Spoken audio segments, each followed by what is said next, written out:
Morning, Göran. Good morning. How are you? I'm just fine, thank you. Welcome to Culture Talk. Thank you. So, Culture Talk is a safe space for people to share their opinions and heartfelt feelings about the world, and we engage and interact with interesting people. Yes. So, such as yourself, could you please introduce us, tell us where you're from, and just a bit about your story? So, we can start with your name, please. My name is Göran Malmberg. Göran, my first name, is the equivalent to George in English.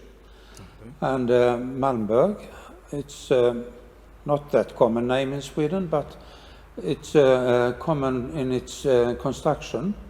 Malm means ore, any ore, copper, iron, and berg means berg. So the berg of ore would be the translation. Great name. So you mentioned you're from Sweden. What brings you to Zambia? I came here the first time in 1997 as part of a team that we were invited to have a look at Zambia Railways and possibly to take over management of the company. The company Zambia Railways was then, as unfortunately today, in a bad shape, and there was a bilateral agreement between Sweden and Denmark, Sweden and Zambia, to address the problems. And one part of the solution was to have a Swedish management team, and we took up the management of the company together with the Zambian staff in January 1998. So that what brought me to Zambia for the first time. Before that, I didn't know very much about Zambia, nothing almost. Is it? So, how have your trips been to Zambia then? Seeing as you've been here more than once, what have you taken back with you each time? Yes, I have been here. I was here during the project period up till 2004. First as a consultant and then as the managing director for the company, and left in 2004 when the company was concessioned the year before. Since then, I've been back to Zambia on many occasions, just for pleasure, to meet friends and to meet old colleagues, and it's a very nice country to be in. I like it, really. That's lovely to hear. So you've mentioned project management, consultancy. What is it exactly you're consulting on? You mentioned Zambia Railways, so could you give us a bit of a feel for your field of expertise?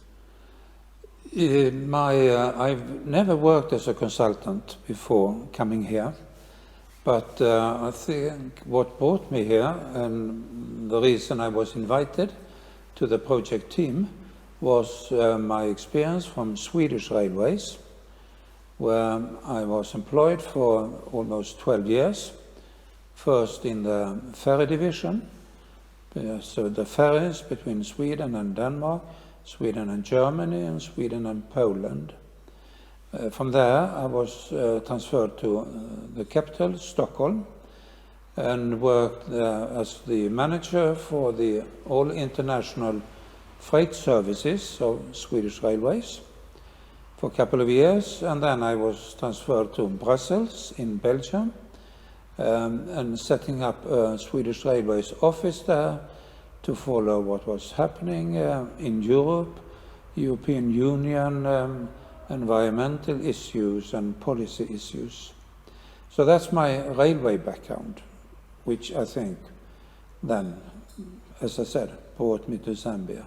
And what led you into railway? Because obviously it is an interesting field and not too many people, I think, are known or grow globally and look to expand towards Africa. So as far as the beginning of your career, what led to that decision to enter into railway? Just by coincidence, actually. I started off after finishing high school. Right. I went to sea, sailing as they say, the 7 oceans. I actually have. Then I went to a maritime college, got my Master Mariner exam, and continued sailing on ships the world over. I've been a lot to Far East, Japan, Indonesia, Manila, Singapore, Australia, that area, the Philippines, Taiwan, South Korea.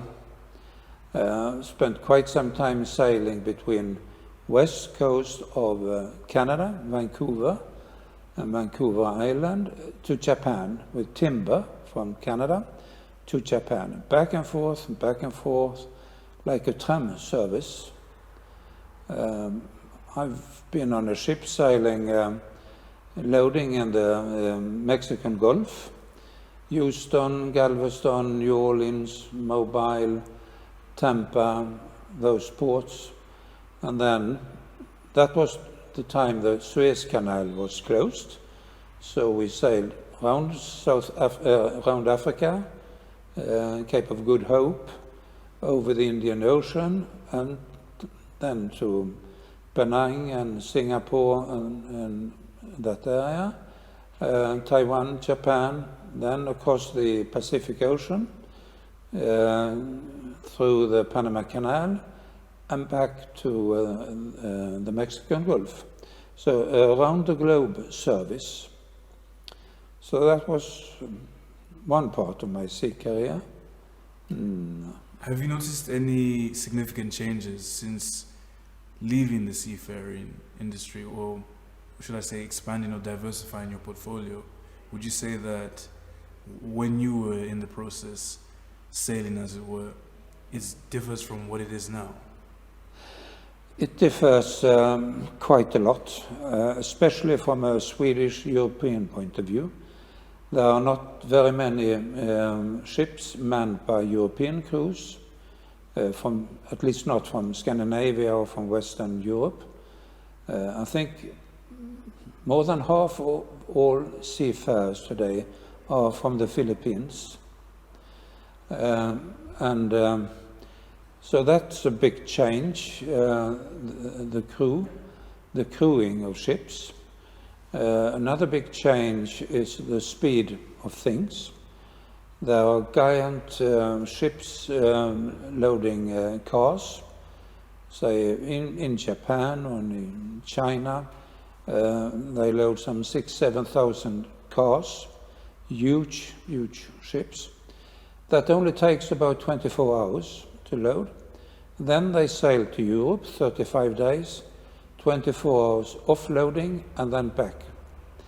So that is the romantic life of a seaman, seeing ports, meeting people, going to countries. These days, those days are gone. And how big of a role has technology played in transforming the seafaring or transport industry? Because obviously you've been in it for a lifetime and you've seen changes. Now, would you say that technology is at the core of the rapid development and advancement of this industry, or would you attribute it to other causes? Yeah, like all industries, it has changed. The size of ships, the speed in ports, as I mentioned, the crewing. But still, I didn't only work as a seagoing officer on ships. I also worked from ashore, chartering ships, handling ships, project cargoes, and it's a very interesting life. Shipping is the most, to my mind, interesting mode of transport. Much more fun than rail or trucking or air transport. Could you give us an example of the day of the life of a seafarer? Well, they were quite different if we were in port. Right. Then there was the loading or offloading, the checking of cargoes, on the loading, stability calculations, draft calculations, documents, change of crews maybe, taking on board stores, checking those.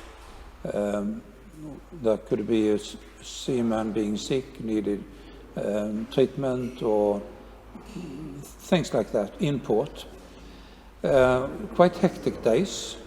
So when we finally could close the hatches and set sails, so to say, it was a relief. Then we came into second breathing. At sea, there were the sea watches, very stable and continuous environment. And you could think that just looking out into the ocean would be boring, right. But the sea changes every hour, and you very seldom you see other ships, very seldom. The ocean is big. But it was such a nice time standing there on the ship's bridge, the watch out, and seeing the ship plowing slowly through the ocean. Very good, many good memories from those days. Seeing as we're talking about life on the sea, I have to ask, from the romantic element, did you ever encounter any malevolence, so to say, any pirates on sea? No, no pirates, no. No, bad weather, of course. Right. Sometimes very bad weather. Huge waves, much higher than the ship. And the ship, depending on how it was loaded, but it could roll. You couldn't eat without you needed to hold your plate in your hand. Otherwise, put it on the table and it would just carry it away. So hard weather, really tough weather, both in the Pacific and also North Atlantic. Windy, cold, yes, but fortunately, no accidents. Right. No. And did the winds ever call for a near-death experience? Have you ever feared for your life whilst being on sea? No, not really. No, I'm not that type of person. That's fair enough. So would you say that sea travel is safer than people presume it to be? Because obviously there's a preference of air and rail and road. No, seafaring is very safe. Say passenger ships, even in a very bad weather, the passenger ships, they are constructed in such a way that they hardly move. Right. They roll gently from side to side, very, very gently. So seafaring is a very safe mode of transport. As is air. What is dangerous is road transport. And seeing as you're a sea captain and you've had your maritime training, would you say that was a certain skill set required to acquire a certain level of sailing for obviously your level of experience? What skill set would you need at an entry level for someone looking to enter into that life?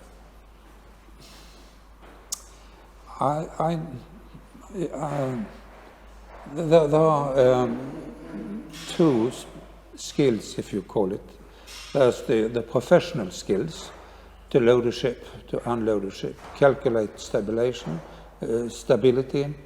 to navigate.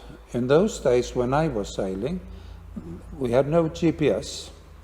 We have the sextant, chronometer, and tables. So we took the sun height. Actually, we navigated in the very much way that Columbus did when he came to America, or when the seafarers exploring Africa in those days, or India. Not much changed until the 1980s, and then I had left my seagoing career, and the GPS were introduced. So we had a sextant, we watched the stars, the sun, the moon, No, if cloudy days, we couldn't really calculate our position. But, so that skill you needed, the technical skill, but you also needed the mental, you could say, stability, to be on a ship, isolated. Once we sailed from Rotterdam to Shanghai, around Africa. It takes 45 days. We made a brief stop in Durban, 8 hours for refueling, but otherwise continuously sailing for 1.5 months. So it takes maybe a certain kind of person to like that, to stand it. Before we get to the resolve, you've obviously mentioned something interesting. People didn't have GPS on sea up until relatively recently. So how exactly would we go about orienteering the ship? Because obviously you have to understand, for my generation, it's how to navigate? Impossible to envision navigating with a map and reading the stars. And so would there have to be a temporary study in astrology, or was there a method behind that madness there? Oh yes, we did study astronomical navigation, as it was called, at the maritime school. And the principles are very simple. If you know, let's take an example. Right. Say from the Eiffel Tower in Paris. Okay. Height is about 300 meters. So then if you have a small handheld device and you measure the angle between the bottom of the Eiffel Tower and the top, you get an angle there, right. so many degrees. And then you know the height of the tower, and then from mathematics you can calculate your distance from the tower. It's pure mathematics. So sailors were actually a lot smarter than they're perceived to be in mass media then? They are very smart. And the same, the movements of sun and stars and moon, they are so predictable, so you can calculate hundreds of years ahead exactly where the sun will be at a given moment. Exactly. That's incredible. And also the moon and stars. And using that information from a table and measuring the height of the sun above horizon, you start calculating and you can find your position. Right. So we're going to go starboard and segue, I don't know if I use that term correctly, but I'd like us to segue into your career after seafaring. So from sailing, where was it? What did it lead to? That led me to ashore. I got married and left the seagoing part of my life. Right. Worked in shipping companies in Sweden. And that, after a couple of years, led me to Swedish Railways shipping department. That's how I came into shipping. I had no idea about rail or rail transport or anything like that. But I knew about ships, and the Swedish Railways had a shipping division, and I became the head of that. So that brought me into rail transport. So you went from the field into corporate life, correct? Come again, please? What, did you diversify from field into corporate life, or was it still a practical element to what you were doing in the later part of your career? No, that was the shipping department or division of Swedish Railways. Then, of course, I got to know a little bit about railways, because the main purpose of that shipping division was to ferry railway wagons, both freight wagons and passenger wagons, from and to Sweden. Sweden is more like an island. And the only way to go to Denmark or Poland or Germany is by sea. So I got to know a little bit about railways from that position. And so the furthest place, where would you say the furthest place you've traveled to by rail is? My first traveling? Your furthest journey, your longest journey on the railway. You've mentioned you traveled around the world by sea. Now I would like to know, as far as rail, where have you been on trains? When working for Swedish Railways in Brussels, I traveled a lot by rail in Europe. Right. To Spain, to Italy, to Eastern Europe, Germany, of course, the Netherlands, in France, both by conventional rail, but also the very high-speed rails then in France, 350 kilometers an hour.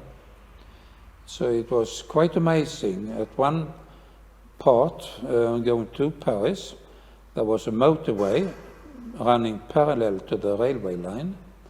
And I was on board the train, and we sped along in 350 kilometers an hour. And those poor cars, they did 120, 130. They were just left behind.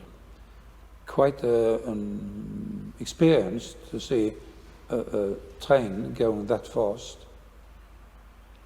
And obviously we've mentioned the pivotal role technology has played in your industry. As far as rail, how much transformation have you witnessed over your career with rails? Are the trains and the systems and the mechanics that we view now as simply an adaptation or improvement of old systems, or do you think there's still ways to go with what we have right now? Yeah, when it comes to rail, passenger rail has changed a lot. I mentioned the high-speed trains. They have really changed the pattern of traveling in France and elsewhere in Europe. Also in Sweden, even if we only do 250 kilometers an hour by our trains. But there is also the high-speed train from Europe, France and Brussels to London, over the channel, or rather under in the tunnel. That's completely new, and there are high-speed trains in Spain. So in many places, in many countries, there are high-speed trains. So the passenger transport on rail has changed, but not the freight. Very little has changed. There are some new wagon types, but very few. So in principle, that's the same. Right. And from rails, where to next? Yeah, so as I mentioned, I was in Brussels. Had a very good time there, 5 years, almost 6. But I didn't really feel satisfied that I produced anything. Right. So, and my family was still remained in Sweden, so I commuted. Right. So I got tired of it, and I resigned from the railways, and then I didn't really know what to do.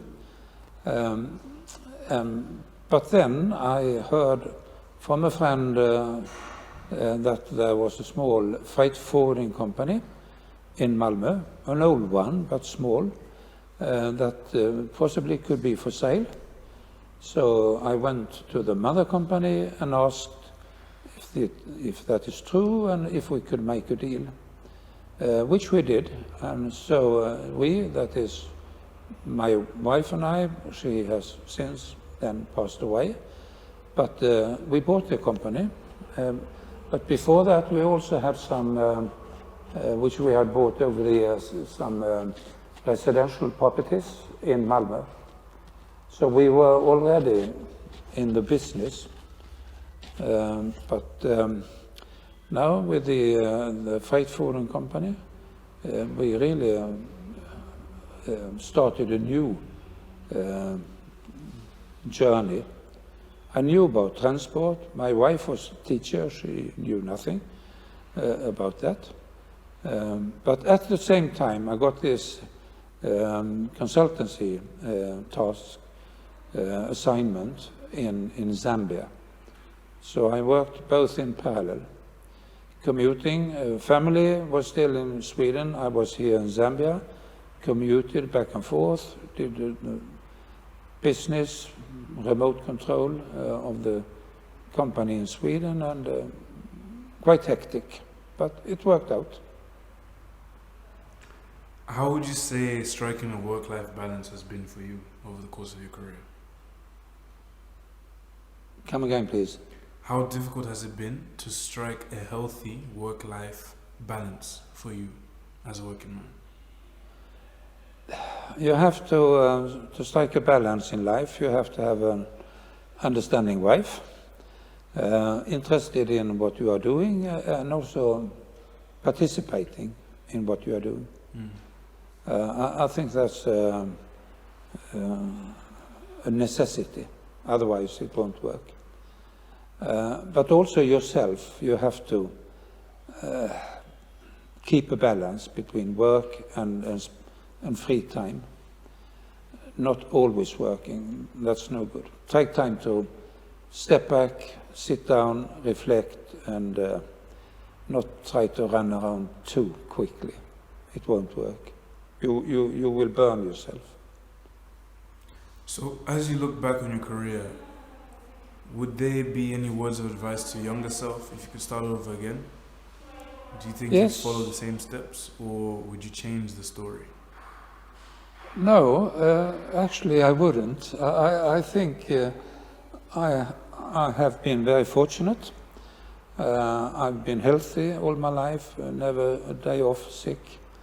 I have had the opportunities to work in different aspects of, still in transport, but also in property. But that's no fun, property. But transport is fun. So I've been very lucky in this sense. And actually, no, I wouldn't really want to change anything. That's lovely. And as far as being a traveling man, what would you say has been your proudest moment so far?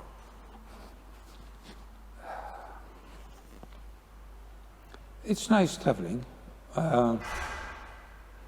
And you learn a lot. If you open your mind, you can travel without seeing. You can go on, like many Swedes and Europeans, they go to the south for just a holiday. They stay on the beach, maybe they buy a package of all-inclusive. No need to leave the hotel. They are fed at the hotel, breakfast, lunch, drinks, and dinner. No need, maybe even wish to interact with the local society. So that's a way of traveling which is not really traveling.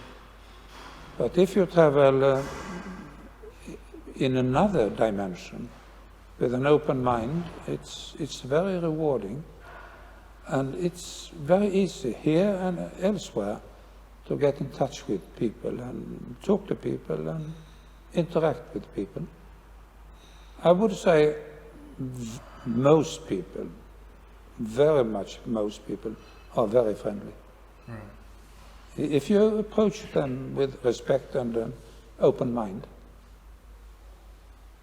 And the final question would be, for those young men looking to be travelers or for a life of service and adventure, what would be your words of warning or words of advice to them as they embark on a career of travel and service and adventure?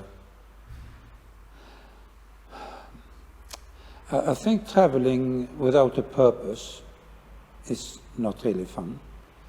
So you have to find a course for traveling. It could be as a businessman, which is my case. It could be as a journalist, an aid worker, or a photographer, or a health worker, or whatever. A professional career that includes traveling. Just traveling, even if you had the money just to travel, I don't think that really would be fun. I've noticed here in Zambia, it's quite a difference if you come here on an assignment or if you go to a country where you're just a visitor. In that case, if as a visitor, you don't blend that much into the country as if you come to work in the country. But also to travel, you are away from the family. You can be quite alone if you travel alone, and the circumstances are such that you sit in your hotel room, maybe you write on your report or whatever you are doing, and people are friendly, as I said, but they're also busy. It's not always they have the time to sort of take care of you. So traveling is also a lot of being alone. Thank you for that, Göran. It's been an insightful experience, lovely conversation, and Thank you. Humbled and honored to have spoken to you. Obviously, we're a growing channel, and with growing concern for the world and all the characters in it, and just spreading some life and some lessons from great teachers such as yourself. So if you have any last words you'd like to say on anything to anyone, please do that now. If not, we can end the episode.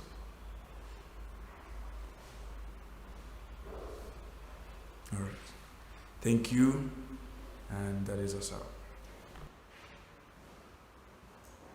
Okay, we are offline.